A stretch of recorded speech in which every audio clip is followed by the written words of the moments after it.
Zelensky has spoken at the World Economic Forum in Davos, suggesting European leaders have avoided action on the conflict with Russia.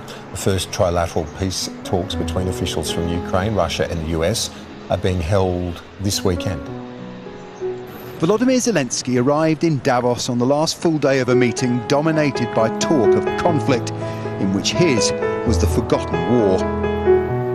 A last-minute date to meet with Donald Trump came on the day the American president launched his pet project, a diplomatic club for compliant states that began as a plan to end the war in Gaza, the Board of Peace.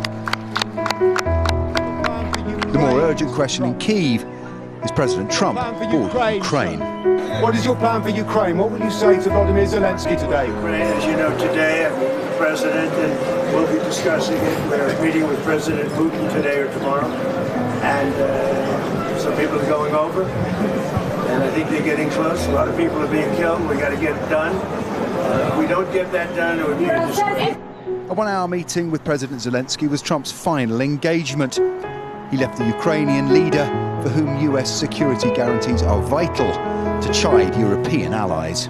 President Trump led an operation in Venezuela, and Maduro was arrested, and there were different opinions about it. But the fact remains, Maduro is on trial in New York. Sorry, but Putin is not on trial. Europe looks lost trying to convince the US president to change. But he will not change.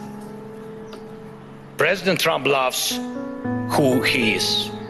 And he says he loves Europe, but he will not listen to this kind of Europe. Volodymyr Zelensky has just finished speaking in the hall behind me, and he sounded like a man who has run out of patience. And perhaps little wonder, while European leaders here have been fixated on Greenland and Donald Trump, Ukraine has felt like an afterthought. Do you feel Ukraine has been ignored this week in Davos? It's not ignored. It's understandable that in Davos there have been a lot of different questions, challenges, but it's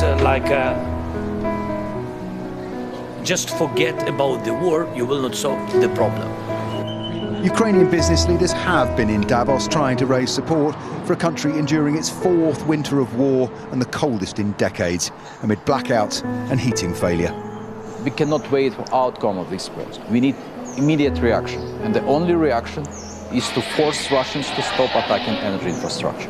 What is the message to President Trump? It's very clear, not just to President Trump, to every president of so-called free world. Unity is very important. Divide and conquer. That's the rule. To destroy someone was and still going to be. And that's what Putin's actually does. The day ended with Trump's envoys Steve Witkoff and Jared Kushner heading to meet Vladimir Putin in Moscow, as Ukrainian, Russian and US delegations prepare to meet in the UAE for the first trilateral talks. Thank you very much, everybody. After days of disruption and division, a deal apparently closer, but far from done. Paul Kelso, Sky News in Davos.